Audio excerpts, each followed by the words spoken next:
A gente está pensando em falar de maneira especial nesses domingos a respeito da obra missionária.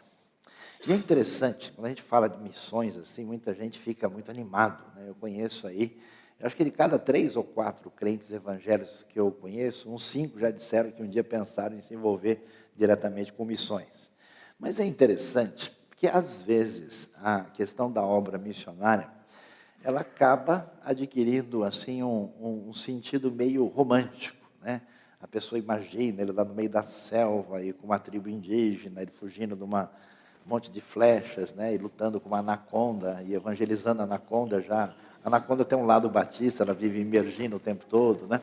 E aí a pessoa fica assim emocionada quando se fala da gente fazer missões lá no Uzbequistão, né? Ou talvez no interior do Zimbábue, ou num lugar que ninguém nem consegue pronunciar o nome. Você quer evangelizar lá em Bandar Seri Begawan, a pessoa, nossa, é comigo mesmo. Você falou, eu senti até um calor aqui, né? Então, é interessante que às vezes a gente pensa assim, mas a pessoa, por exemplo, não pensa em às vezes evangelizar o seu amigo que trabalha com ele, não evangeliza o seu primo, não se preocupa em tentar doar um Novo Testamento, fazer alguma coisa efetiva, convidar a pessoa para fazer parte de uma reunião na sua casa que vai compartilhar o Evangelho. Então, a gente precisa observar que quando a gente pensa em missões, nós não falamos só dos confins da terra. A gente fala, né, a Bíblia diz que o Evangelho ia ser pregado em Jerusalém, na Judéia, né, em Samaria e nos confins da terra.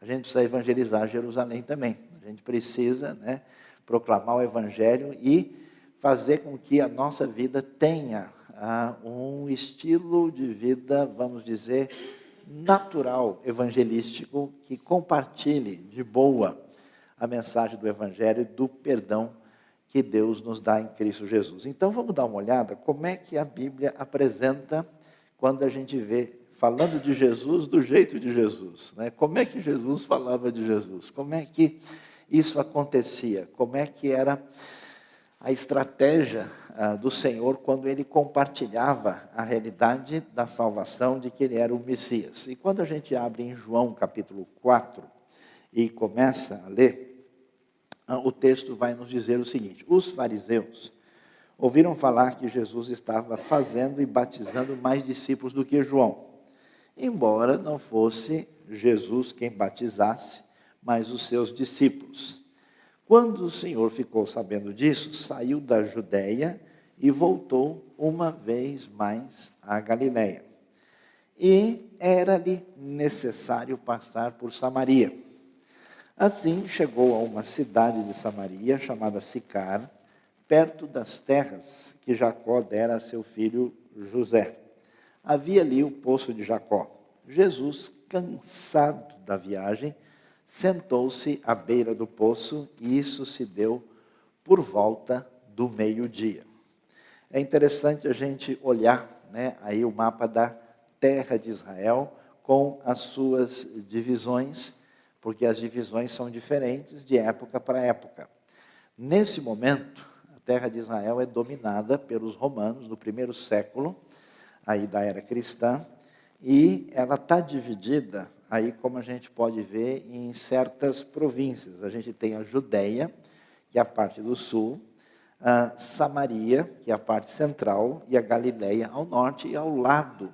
Ali na parte mais oriental, inclusive, principalmente depois do Jordão, tem Decápolis, que eram as 10 cidades importantes. Nessa área, a região da Pérea.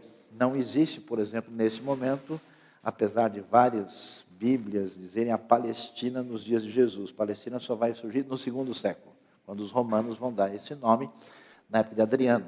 Nesse momento ainda não é usada essa nomenclatura. Então, o que a gente vai ver? Você pode reparar, a parte centro-sul da terra, na região de Jerusalém, está ali. Jesus vai sair da região da Judéia para ir à Galiléia, na parte norte. E no meio, não tem jeito, está a região de Samaria. região de Samaria é uma região montanhosa, e uma região onde vivia um povo que era uma espécie de seita do judaísmo. É até surpreendente, pouca gente sabe, mas os samaritanos existem até hoje.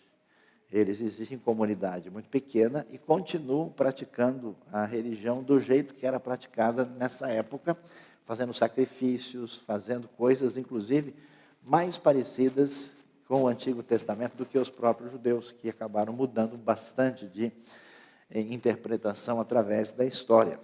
Então, os samaritanos é um povo misturado, que vem da época que os assírios fizeram uma mistura com os israelitas no Reino do Norte, e havia uma situação de muita rivalidade, havia uma situação de muito estranhamento, de distanciamento entre judeus e samaritanos nessa época.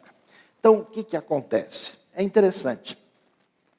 A Bíblia vai dizer que a obra de Deus vai acontecer pela direção de Deus. Vale a pena, por exemplo, se a gente quiser olhar com atenção o livro de Atos, que é o livro da expansão missionária da igreja. É interessante ver que, da mesma maneira como existe uma estratégia, especialmente do apóstolo Paulo, existe uma organização dessa igreja primitiva, tudo que acontece é dirigido pelo Espírito. O Espírito dirige o apóstolo Paulo, o Espírito vai separar Barnabé e Paulo para a obra para as quais eles foram chamados, conforme o relato de Atos, capítulo 13. Mas, quando a gente observa, nós vamos ver que o Espírito de Deus mexe, movimenta as pessoas, os evangelistas, os servos de Deus, os discípulos de Jesus, para proclamarem essa palavra. É como, mais ou menos, a gente tivesse assim algumas frutas maduras, e Deus fosse tocando na direção daquelas frutas através da vida de pessoas que vão fazer parte dessa colheita. Então, é valioso observar que quando o Evangelho de João, que vai dar uma atenção especial aos encontros específicos e individuais de Jesus com certas pessoas, né? A gente vive na era dos números grandes, né? Então a gente gosta de ver assim, plateia cheia, galera, o estádio lotado. Essas coisas até são bonitas, mas às vezes são superficiais. Recentemente alguém fez uma estatística das pessoas que se teriam sido convertidas nas grandes encontros, tradicionalmente chamados de cruzadas evangelísticas, e eles chegaram à conclusão de cada 100 pessoas, no máximo 6 acabavam ficando numa igreja como pessoa, de fato, que dá prosseguimento à sua vida cristã. Então, a diferença mesmo acontece na relação interpessoal. Quando alguém tem dúvidas, quando alguém conversa, quando alguém ora, quando alguém cresce, né, a coisa não fica, não funciona na mera superficialidade. Por isso que, às vezes, a gente tem muita gente que faz parte de uma comunidade evangélica ou religiosa, mas nunca nasceu de novo, nunca entendeu o Evangelho. Eu nunca me esqueço do susto que eu levei a ouvir um indivíduo dando seu testemunho que no 4º ano do curso de teologia ele se converteu. Ele finalmente entendeu, porque ele achou que ele era um cara legal, que ele não explorava os outros, que ele não era malvado e, portanto, ele pagava a mensalidade do clube celestial na igreja e que, portanto, Deus gostava dele porque ele era gente boa. Até que ele entendeu, de fato, o Evangelho, que significava salvação pela graça e pela fé, e caiu a ficha que ele nunca tinha entendido. Achou que ele tinha que ser um bom menino para Deus dar um tapinha nas costas dele. E, portanto, a proposta envolve a direção de Deus. Quando você lê em João 4, a frase "era necessário que Jesus passasse por Samaria", essa frase tem um uso especial no Evangelho de João. É uma pequena partícula que aparece no texto grego, e essa expressão lá quer dizer que era uma necessidade de acordo com Deus. Não é que Jesus falou, puxa, fechou o caminho aqui, né? O pessoal aí está fazendo uma blitz, né, no caminho normal, então agora eu tenho que ir por Samaria porque não tem jeito, né? Não, eu vou por aqui porque é mais fácil. Aliás, O caminho para Samaria era um caminho complicado, porque tinha um caminho que envolvia lugares mais elevados, é uma região montanhosa. Geralmente, a pessoa, quando ia da Galiléia para Jerusalém, a coisa mais razoável, tanto indo quanto voltando, era, já que a Galiléia está a 200 metros abaixo do nível do mar, era ir pelo Vale do Jordão, até porque você vai viajando, se precisar beber água, a água está ali do lado, né? Você tem uma série de condições favorecedoras, e só quando estivesse realmente próximo ali, já da região de Jericó, a pessoa podia subir a quilometragem menor que faltava. Geralmente o caminho normal demorava, era mais ou menos 150 quilômetros, sendo apenas os últimos 30 de subida. Então, todos esses detalhes são interessantes para a gente observar o que está acontecendo e o que vai acontecer aqui na evangelização de Samaria. Jesus vai ser dirigido pela necessidade conforme a direção de Deus. Como é que a gente deve pensar na nossa vida quando a gente, como discípulo de Jesus, quer evangelizar, compartilhar o evangelho para pessoas? A gente precisa estar atento aos caminhos de Deus. Pessoas que Deus coloca na nossa vida. Gente que Deus permite que compartilhe o seu tempo, o seu espaço com a gente. Pessoas que, de alguma forma, Deus abre o caminho para estar diante de nós, que a gente não pode observar isso como uma coisa por acaso. Que os caminhos estabelecidos precisam ser observados, porque nós temos uma oportunidade particular, singular, diferenciada. A gente acostumou com a ideia, né, que uma boa maneira de levar a pessoa a conhecer a Cristo é mandar ele na igreja, né, para ele ouvir uma palavra. Né? Hoje está mais fácil, você manda um link para ele, ele já ouve a palavra. Né? Mas a questão fundamental é exatamente observar, estar em oração, estar sintonizado com isso para as oportunidades que Deus vai abrir na nossa vida, neste mês, no próximo mês, da possibilidade da gente compartilhar o Evangelho com as pessoas que estão colocadas diante do nosso caminho. Por quê? Porque Deus está agindo com o seu Espírito.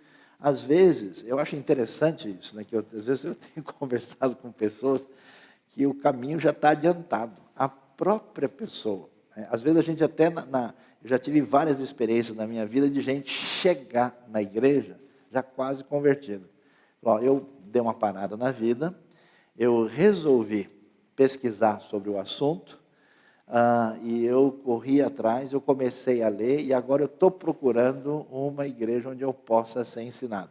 Eu fiquei surpreso uma vez, mais ou menos há uns 20 anos atrás, numa igreja onde a gente atuou, cooperando com aquela igreja, chegou uma família inteira.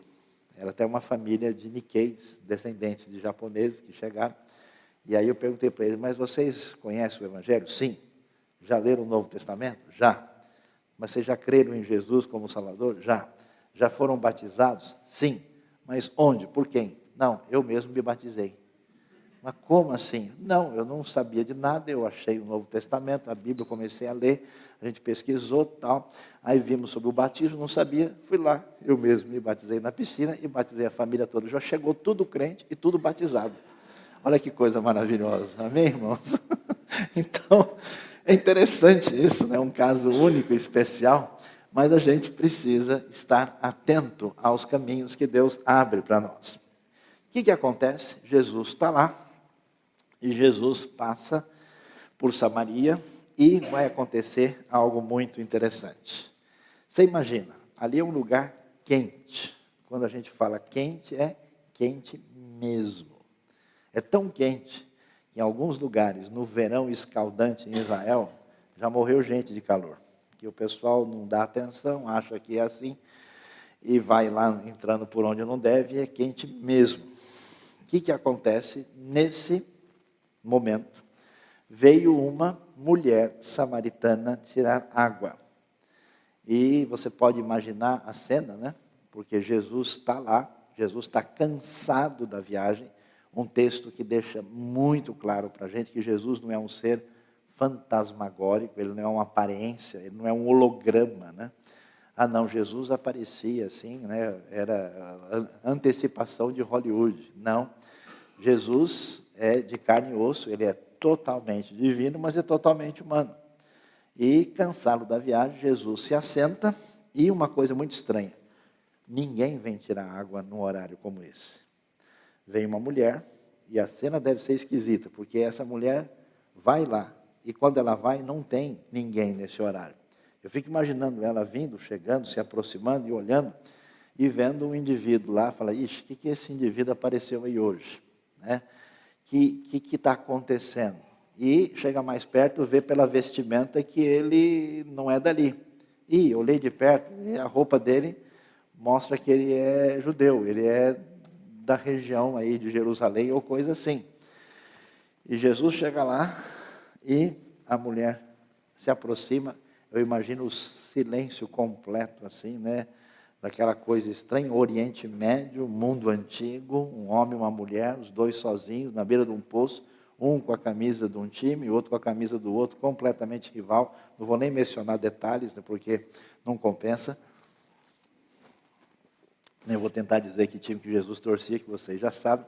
E aí, ele então prossegue e diz, quebra o silêncio e vira para ela e diz, dê-me um pouco d'água. Os discípulos tinham ido à cidade comprar comida, Jesus está sozinho lá. A mulher samaritana leva um susto, como assim? Né? Porque a situação dela é muito complicada e difícil.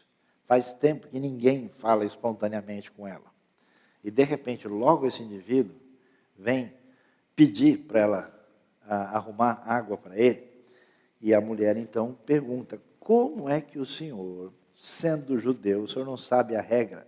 Olha só a sua condição e a minha, como é que o senhor tem a coragem, como é que o senhor entra nessa provocação indevida de pedir para mim, uma samaritana, água para beber? E como o Evangelho de João, que possivelmente deve ter sido inicialmente escrito na terra de Israel, porque João descreve com tanto detalhe a geografia, que a gente sabe que quem escreve o Evangelho só pode ser alguém que conhece de perto. Mas como João depois, mais tarde, vai mudar para Éfeso, e ele escreve o Evangelho de uma maneira um pouco interessante, diferente, ele fica toda hora traduzindo esse Evangelho. Olha, isso aconteceu no Mar da Galileia. Aí ele coloca, isto é, no Lago de Tiberíades. Ele fica explicando. Não tem necessidade de explicar o Mar da Galileia para quem está em Israel. Mas para quem está longe, quem é romano, quem é de fala grega, precisa. Então é possível que o Evangelho tenha a sua etapa final de redação, talvez na região de Éfeso, e por isso o Evangelho está cheio de explicações para quem é de fora. Aí ele vai dizer, pois é, você que está lendo e não está, né, entendendo muito bem, você está precisando ver o filme com legendas, então deixa eu explicar direitinho. Os judeus não se dão bem com os samaritanos. A coisa aqui é complicada para ajudar a pessoa a entender. O que acontece no caminho missionário, no caminho da evangelização?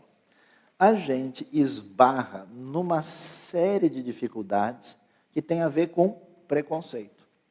Que tipo de preconceito? Você vai evangelizar a pessoa, fala, poxa, mas o fulano é um empresário bem-sucedido. Eu vou chegar falando para ele, você precisa de Jesus. O cara vai rir da minha cara, então eu vou orar por ele. Oração silenciosa, no final do culto, é o máximo que eu consigo ir. Imagine que uma pessoa dessa vai querer falar sobre fé e Cristo e religião. Ah, não, esse indivíduo aí, esse cara aí tem a vida toda arrebentada. Cara, imagina, esse aí já fumou todas. Esse aí, me contaram que quando ele estava preso, deram uma Bíblia, ele fumou as páginas da Bíblia. Eu soube de alguém que fumou uma boa parte do Novo Testamento, né?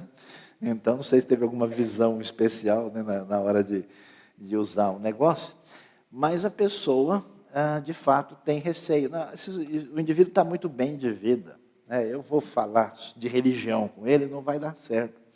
Então, a gente tem uma série de preconceitos que, quando eu pegar uma pessoa com a vida complicada demais, ou com a vida certinha demais, ou com a vida, entre aspas, muito resolvida, ou com a vida totalmente perdida, ou alguém inteligente demais, Ou alguém que está numa condição fala, olha, eu não vou nem falar nada.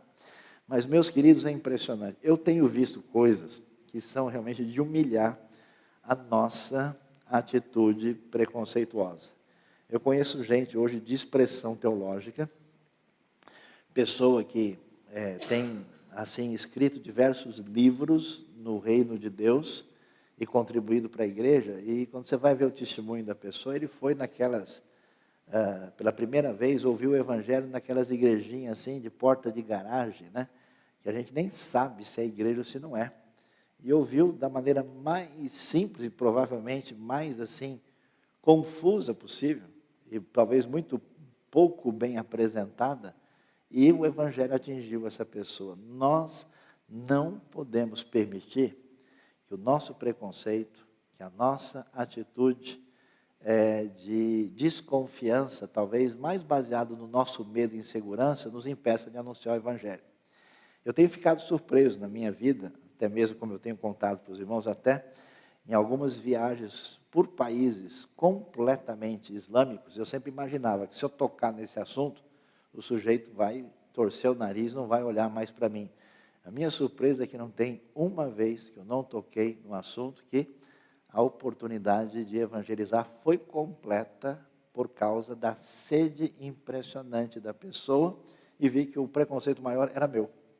Portanto, quando Deus age, quando Deus mexe com a gente, quando Deus faz com que a gente mobilize o nosso coração na direção de evangelizar, de fazer missões na prática, é para quebrar barreiras e preconceito.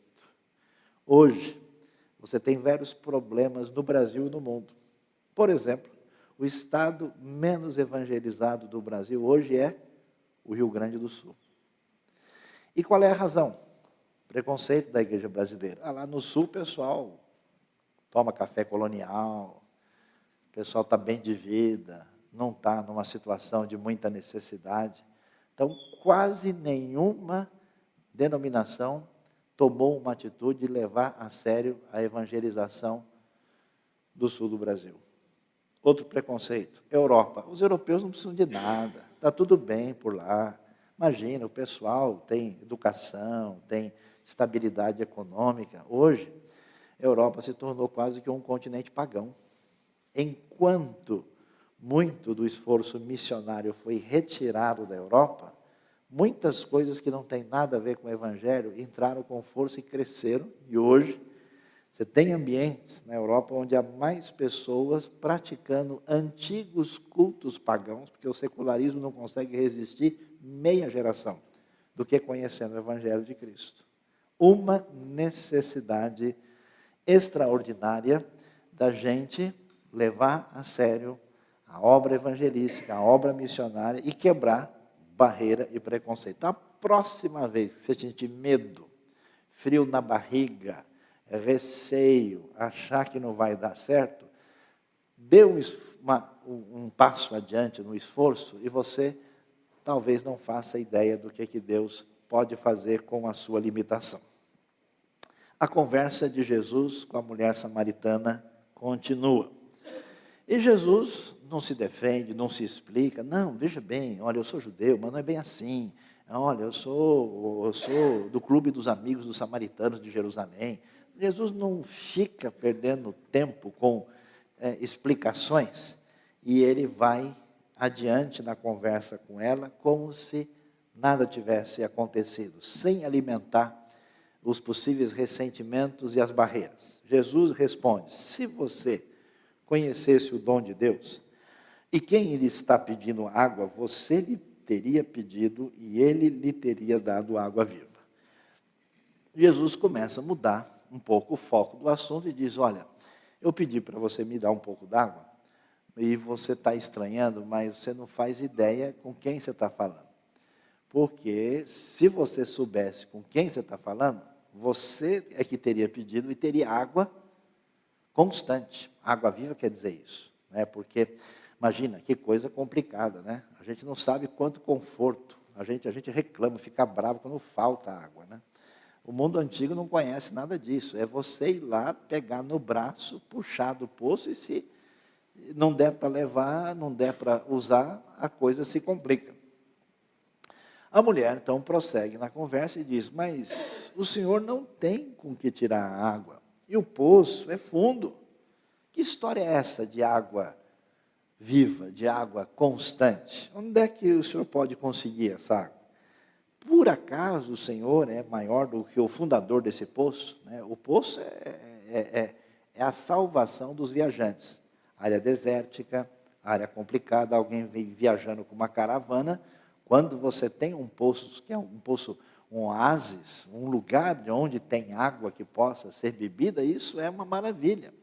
Então, nosso pai Jacó marcou, esse poço é da época dele, ele é a nossa grande lembrança histórica. O senhor, por acaso, está se achando tão máximo assim? O senhor é melhor do que ele?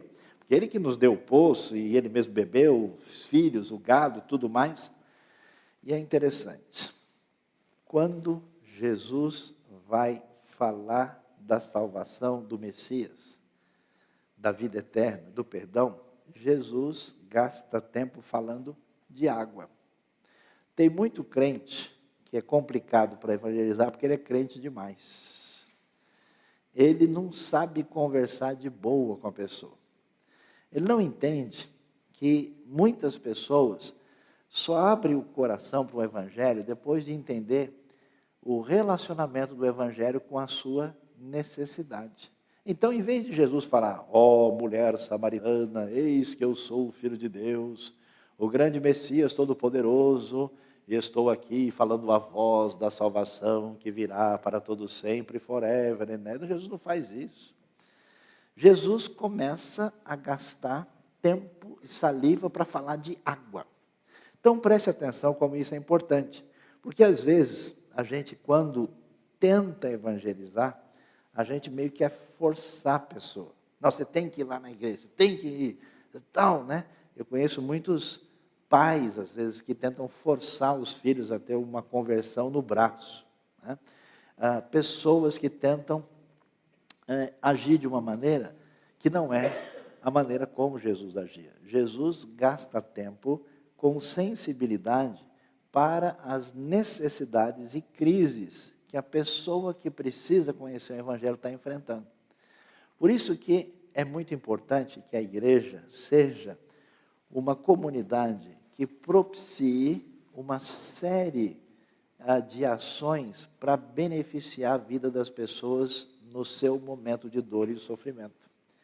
Quando a igreja faz isso, as pessoas se desarmam e falam, mas espera aí, por que vocês resolveram agir assim? O que acontece? E há um interesse de ouvir essa mensagem. Então, Jesus, em vez de ir diretamente aos assuntos, entre aspas, espirituais, ele discute com ela o tempo todo, como é que é esse negócio da água? Não, mas a água tinha que vir, mas como é que funciona? Não, mas olha, você não sabe que a água viva, Jesus vai falar sobre isso. E por quê? Porque a vida dessa mulher é terrível. Ela tem uma situação muito complicada, ela certamente não tem lá muita estabilidade. Para sobreviver, ela precisa buscar água todo dia. E Jesus, quando conversa sobre esse assunto, ele toca naquilo que é o essencial e fundamental que representa a crise da existência dela. Eu tenho visto coisas interessantes. Eu conversei com pessoas que trabalharam na construção de uma igreja muito bem sucedida no sul da Alemanha. E uma coisa interessante, que essa igreja, em vez de pensar nas quatro paredes, eles começaram a sua estratégia evangelística abrindo um café. Por quê? Porque através desse café, eles tinham a possibilidade das pessoas totalmente fechadas para o evangelho chegarem lá.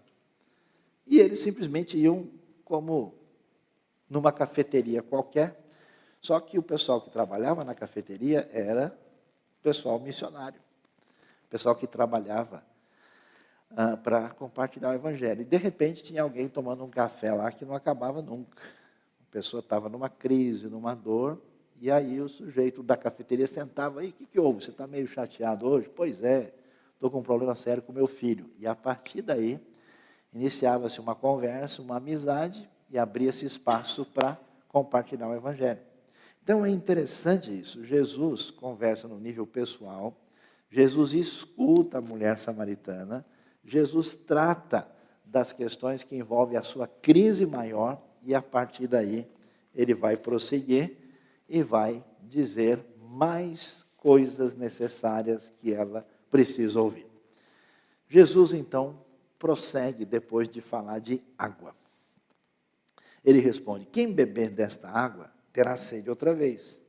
Mas quem beber da água que eu lhe der, nunca mais terá sede. A mulher deve ter pirado, né? Nossa, esse cara tem o jeito de me trazer a aposentadoria, né? Ele tem algum esquema aqui, não sei o que ele faz. Ele é o mestre da água, que história é essa, né? Ao contrário, a água que eu lhe der se tornará nele uma fonte de água a jorrar para a vida eterna. É interessante. A gente vai encontrar as pessoas em crise. A crise acontece por um problema financeiro, por um problema de significado na vida. Eu conheço gente, né? Esse é o problema das pessoas que subiram na vida. Vai. Quando ele chega lá em cima, ele descobre que não tem nada para ver, né? Tudo nublado. E aí a pessoa fala, como Eclesiastes diz, para que eu fiz tanto? Trabalhei para chegar aqui e agora? Ele sente um vazio. Problema de significado na vida, problemas de relacionamento interpessoal, a pessoa não presta atenção e vai criando conflito por toda parte. Problema de relacionamento familiar, problema com as questões financeiras, problemas de saúde que se intensificam e às vezes acabam atingindo a pessoa de maneira muito expressiva. E essas situações, na verdade, aparecem na vida da gente, mas no fundo, elas podem ser intensas, mas elas, na verdade, só podem ser trabalhadas devidamente quando a nossa sintonia de vida está fundamentada em Deus e na sua graça e naquilo que Cristo Jesus fez por nós. Não quer dizer que as soluções serão as 1000 maravilhas do nosso ponto de vista, mas significa que a gente tem uma condição diferente de lidar com as coisas que não têm previsibilidade na nossa agenda. Deus nem sempre muda as circunstâncias. Às vezes ele muda, ele é impressionante, mas ele faz a coisa mais importante, ele muda a gente para enfrentar essas circunstâncias. E a partir da necessidade da mulher, Jesus vai chegando junto, ele vai adiantando a necessidade maior e vai compartilhar com ela aquilo que é a necessidade maior do que a água, que é a sua sede de Deus. E não pense que uma pessoa, porque conhece o Evangelho, porque é filho de crente, porque nasceu na igreja, tem DNA, né, batista, em forma de B, né, a cruzinha dele é diferente, né, porque a pessoa tem histórico que a sua situação com Deus está de boa, porque assim como a gente recebe a Cristo, a gente deve andar nele. Se a gente perde essa conexão, perde essa relação de graça, a gente fica numa situação semelhante à pessoa que não conhece a Deus. A necessidade é a sua sede de Deus. E aí, a mulher começa a ficar impressionada e começa a se animar. E a conversa agora já ultrapassou todas as barreiras, já venceu todos os preconceitos, e ela diz: Senhor, então faça um favor, dê-me dessa água, porque eu não quero mais ter sede, nem preciso voltar aqui para tirar água. Que bom, é isso, me ajude. Aí Jesus agora começa a entrar onde precisa mexer. Ele vira para ela e vai fazer uma pergunta de fórum pessoal, de fórum emocional, que tem a ver com a sua história, com o sentido da sua vida, com a sua relação mais profunda. Jesus vai, e ele vai de maneira indireta. Isso é muito interessante. Jesus não chega, eu sou Jesus, sei de tudo. Olha essa cara lambuzada de chocolate, onde é que você escondeu? Não. Ele vai de boa e diz: vá, chama o seu marido e vem cá, né? Ele vai tranquilo, esse é o lado brasileiro de Jesus, ele chega de boa, né? Chame o seu marido e vem cá. E aí a mulher responde e fala a verdade. Ela pode dizer, ele está trabalhando, né? Agora não, é mais tarde, né? Outra hora a gente conversa.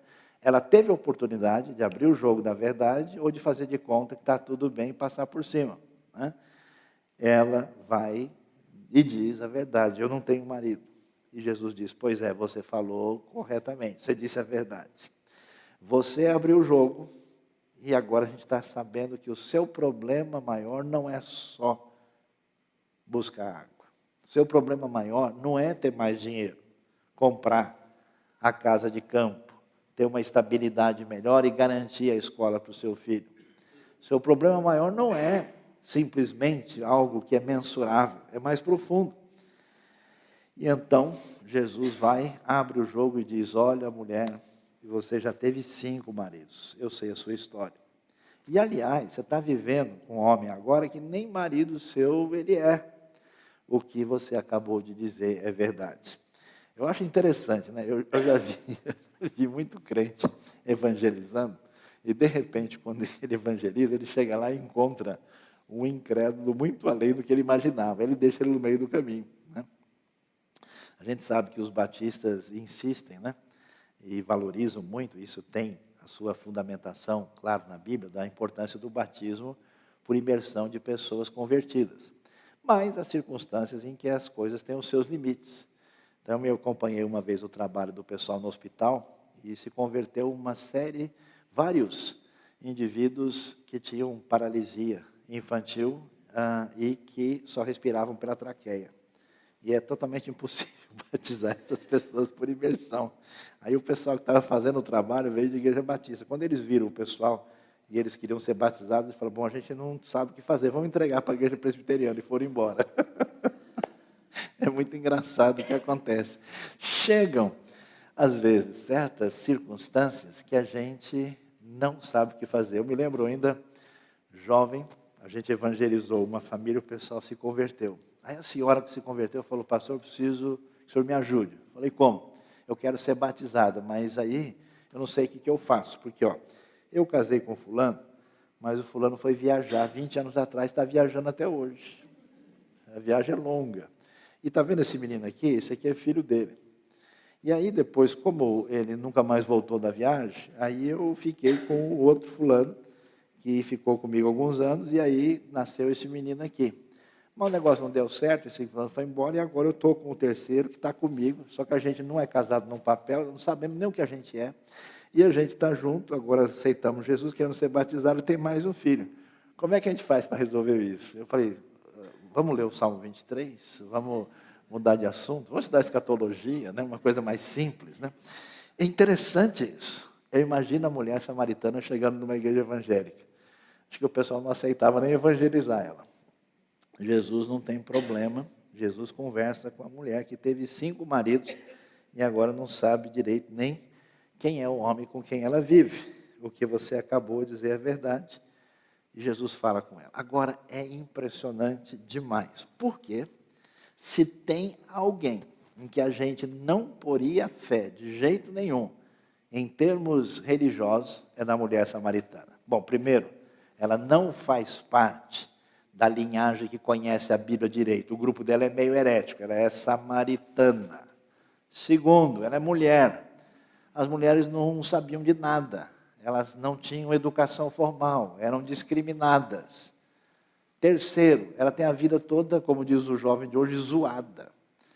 Ela já viveu de um jeito com o outro, está tudo enrolado. Essa mulher, com certeza, é carne de pescoço. Para 5 caras terem caído fora, meu amigo, aí tem, né?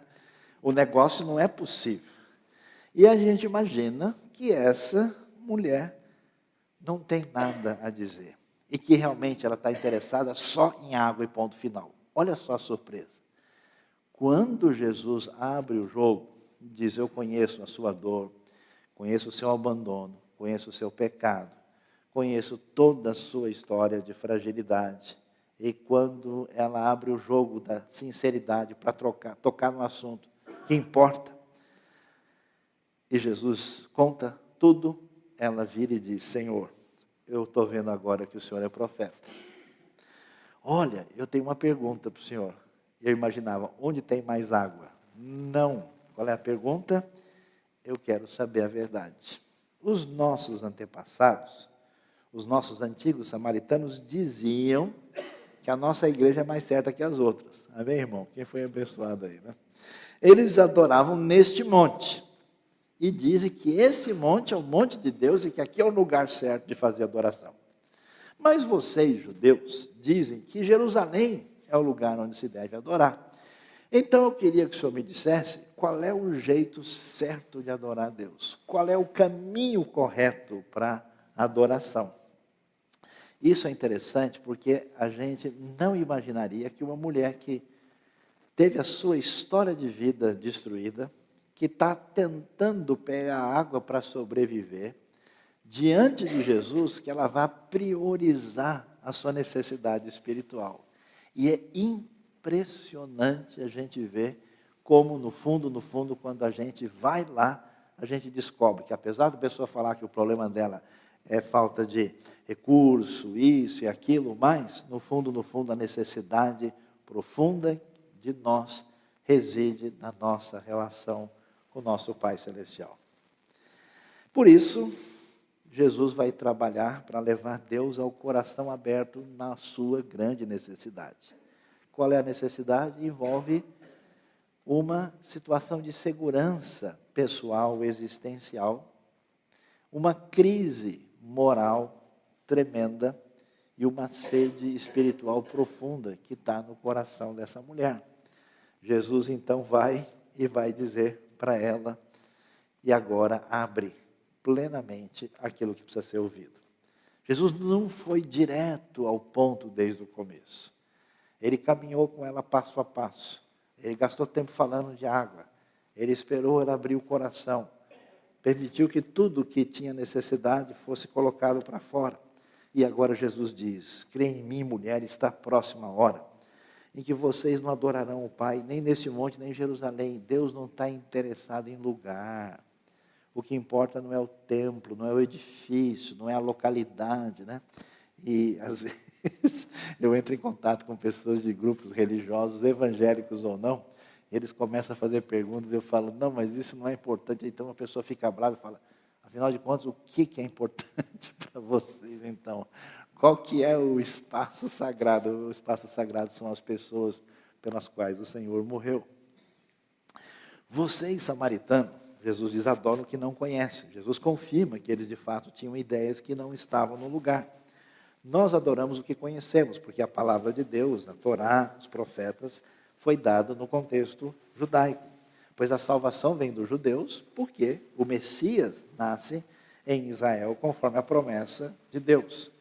No entanto, está chegando a hora, e de fato já chegou, que os verdadeiros adoradores adorarão o Pai em espírito e em verdade. Os verdadeiros adoradores não são pessoas preocupadas com rituais, com local, com uma superficialidade na expressão de fé. A coisa não é assim. São esses os adoradores que o Pai procura. Deus é espírito, e é necessário que os adoradores que o adoram vão fazer isso em espírito e em verdade. Aí, para surpresa, quem poderia imaginar a mulher ouvindo a instrução de Jesus que Deus quer coração genuíno, Deus quer relacionamento verdadeiro que vem de dentro e não mera exterioridade. Ela vira para Jesus e diz, eu sei que o Messias, que João traduz, que é chamado Cristo, para os seus leitores gregos e romanos, está para vir. E quando ele vier, explicará tudo isso para nós. Olha que coisa interessante, a mulher vive com seu coração na expectativa do cumprimento da promessa de Deus da vinda do Messias. A gente não imagina isso, né?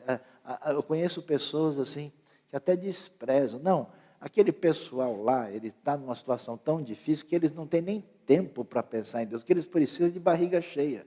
Conversa fiada. Ninguém vive em paz no fundo do seu coração sem a relação com Deus estar devidamente sintonizada. É mais importante do que a barriga cheia. A mulher então está lá e diz, eu queria ser uma fumacinha. Imagina a hora da cena, assim. Pois é, então o senhor falou tudo. Então um dia, conforme os profetas têm anunciado, né? Como é que ela sabe disso? A maior parte das mulheres nem lê, não tinha condição, nem no contexto judaico. Esse Messias vai chegar. Aí eu queria ver o olhar dela quando Jesus vira e diz, Jesus declara, eu sou o meu Messias, eu que estou falando com você. O negócio pegou. A coisa foi surpreendente, porque agora sim, Jesus apresenta plena e completamente a mensagem do Evangelho. Que, aliás, é importante. Porque Jesus fala, não, mulher samaritana, Deus vai resolver o seu problema, vai te dar outro marido. Já já ele vai mandar um encanamento celestial, vai resolver o seu problema de água. Não tem problema não, vamos orar aqui para que ele console o seu coração. Jesus vai, de fato, anunciar necessidade de salvação. Por quê? Porque hoje a coisa está tão confusa que as pessoas imaginam que pregar o Evangelho é a pessoa falar que Deus é bom e que Ele existe. E levar a pessoa a ser parte de uma igreja. Ou a pessoa contribuir com um projeto social. Ou a pessoa fazer qualquer coisa. Não, o Evangelho é a declaração nítida de Deus de que nós somos pecadores, perdidos, sem salvação, por causa da nossa culpa que ofende a Deus, e ninguém pode ser salvo por religião, ninguém pode chegar a Deus por ritual, ou qualquer outra maneira. A pessoa é salva pela graça, pela fé, quando ela abre o coração e recebe o perdão de Deus que está em Cristo Jesus.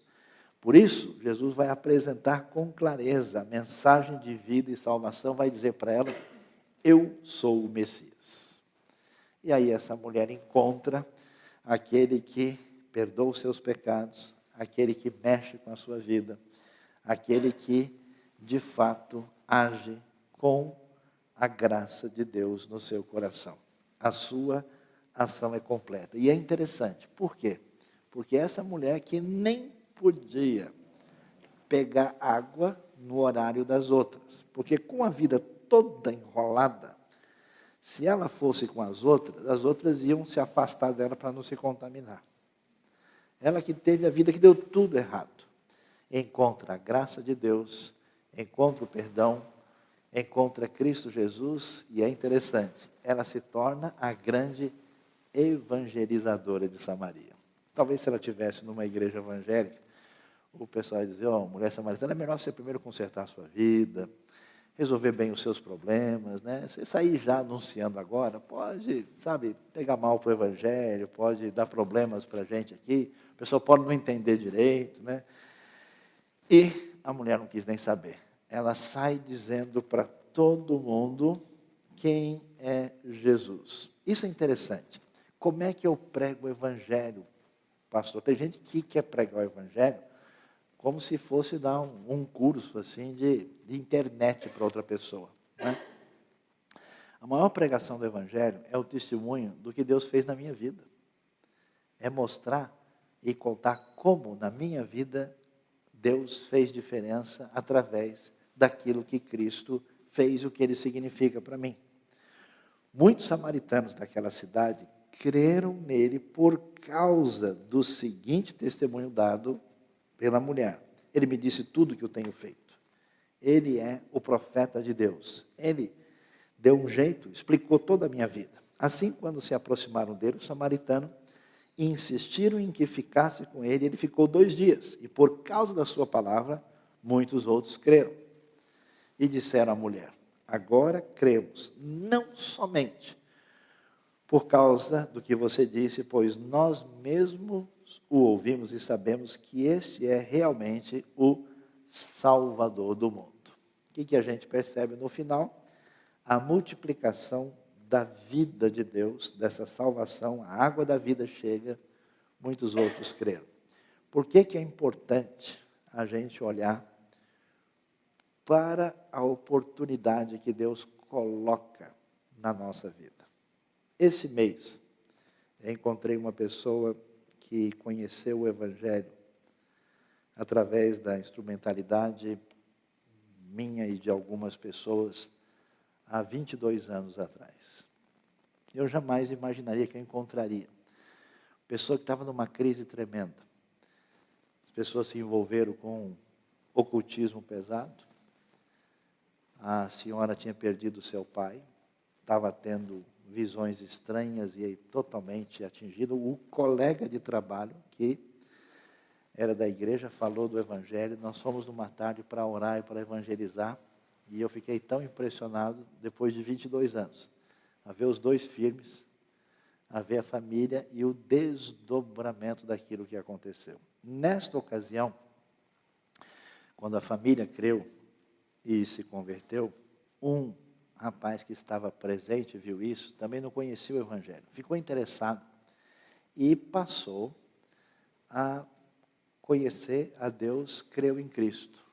Pouco tempo, mais ou menos uns 6, 7 anos depois, eu ouvi a notícia. Sabe o fulano que estava lá? Hoje ele é pastor. Quem poderia imaginar que num único momento, num domingo à tarde, numa visita preparada por Deus, tantos desdobramentos teriam acontecido?